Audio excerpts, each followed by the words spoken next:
বিশেষকৈ মুখ্যমন্ত্ৰী ডাঙৰীয়াই জনসাধাৰণৰ নিৰাপত্তা দিয়াত সম্পূৰ্ণভাৱে ব্যৰ্থ হৈ পৰিছে, যাৰ কাৰণে তেখেতে অস্ত্ৰৰ আশ্ৰয় ল'বলগীয়া হৈছে।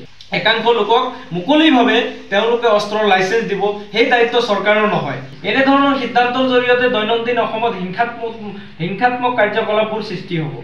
আজি বিদেশী খেদাৰ নামত যি প্ৰক্ৰিয়া আপোনালোকে আৰম্ভ কৰিছে, শান্তিৰে আলোচনাৰ মাধ্যমেৰে কৰক। কিন্তু মুখ্যমন্ত্ৰী ডাঙৰীয়াক আহ্বান জনাওঁ যে এই ধৰণৰ সিদ্ধান্ত অতি সোনকালে প্ৰত্যাহাৰ কৰিব লাগে আৰু এয়া সংবিধান বিৰোধী সিদ্ধান্ত। এই সিদ্ধান্তৰ জৰিয়তে অসমত ভৱিষ্যতৰ দিনবোৰত দৈনন্দিনে কুটাঘাতমূলক কাৰ্যসমূহ সংঘটিত হ'ব। সেইবাবে এই ধৰণৰ সিদ্ধান্ত প্ৰত্যাহাৰ কৰিব লাগে।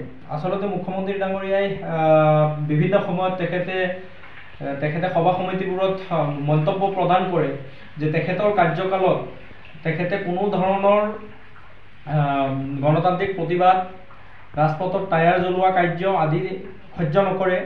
কিন্তু সেইগৰাকী মুখ্যমন্ত্ৰীয়ে একাংশ লোকক অস্ত্ৰৰ মুকলিভাৱে লাইচেন্স দিব, উদাৰ মনোভাৱেৰে চৰকাৰীভাৱে লাইচেন্স দিব, আকৌ সেই অস্ত্ৰৰ ঝনঝননি তেখেতৰ কেনেকৈ সহ্য হ'ব?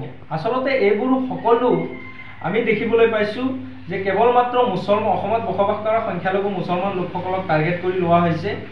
বিশেষকৈ মুখ্যমন্ত্ৰী ডাঙৰীয়াই জনসাধাৰণৰ নিৰাপত্তা দিয়াত সম্পূৰ্ণভাৱে ব্যৰ্থ হৈ পৰিছে, যাৰ কাৰণে তেখেতে অস্ত্ৰৰ আশ্ৰয় ল'বলগীয়া হৈছে।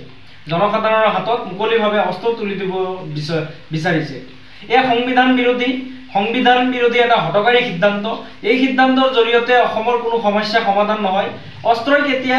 অস্ত্ৰ হাতত তুলি দিয়াই কোনো সমস্যাই কিন্তু সমাধান নহয়।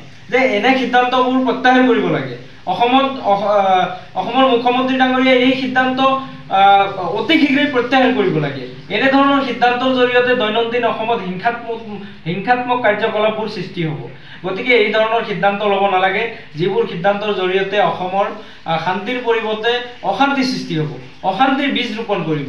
গতিকে এই ধৰণৰ সিদ্ধান্ত বাতিল কৰি কেনেকৈ অসমখনক আগুৱাই নিব পৰা যায় আৰু বিশেষকৈ বৰ্তমান সময়ত বিদেশীৰ বিতৰণৰ যি ব্যৱস্থা অসম চৰকাৰে লৈছে বা ল'ব বিচাৰি আছে, সেই সময়ত তেখেতসকলে এই সিদ্ধান্তটো লৈছে। ইয়াৰ পৰা এটা কথা স্পষ্ট যে মুছলমান লোকসকলক টাৰ্গেট কৰি, মুছলমান লোকসকলক লক্ষ্য কৰি নিষেধ কৰিবলৈ এই ধৰণৰ একাংশ বলপূৰ্বকভাৱে উত্তেজিত কৰাই আছে। যে চৰকাৰৰ দায়িত্ব সেইটো নহয় যে একাংশ লোকক মুকলিভাৱে তেওঁলোকে অস্ত্ৰৰ লাইচেন্স দিব, সেই দায়িত্ব চৰকাৰৰ নহয়।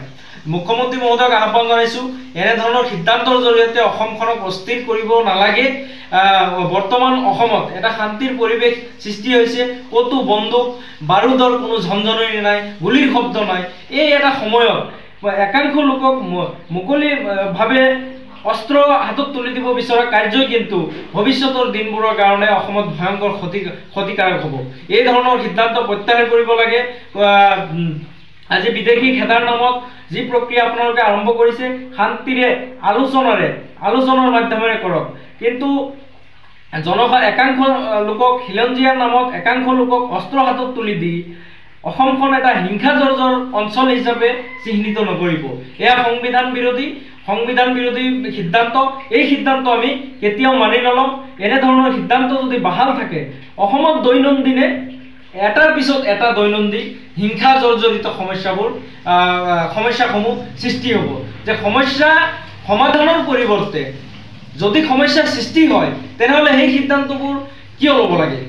মুখ্যমন্ত্ৰী মহোদয়ক প্ৰশ্ন কৰিছোঁ যে বিদেশী বিতৰণৰ এই সময়ত আপোনালোকে যি কেবিনেটত অস্ত্ৰ তুলি দিয়াৰ সিদ্ধান্ত ল'ব পাৰিছে, এই ধৰণৰ সিদ্ধান্তই কিন্তু অসমৰ সমস্যা আৰু অধিক ভয়াৱহ জটিলতাৰ ফালেহে নিব, কোনো ধৰণৰ সমাধান নহয়। আমি অসম সংখ্যালঘু সংগ্ৰাম পৰিষদে আহ্বান জনাইছোঁ যে যি সময়ত মুখ্যমন্ত্ৰী ডাঙৰীয়াৰ প্ৰয়োজন, অসমৰ থলুৱা হওক, খিলঞ্জীয়া, সংখ্যালঘু সকলো যুৱক, সকলো ব্যক্তিক কৰ্মমুখী কৰিব লাগে। কৰ্মসংস্থাপনৰ বাৰ্তা, কৰ্মসংস্থাপন হাতত তুলি দিব লাগে। এই সময়ত একাংশক অস্ত্ৰ তুলি দিব বিচৰা হৈছে। ইয়াতকৈ দুৰ্ভাগ্যজনক আৰু কি হ'ব পাৰে?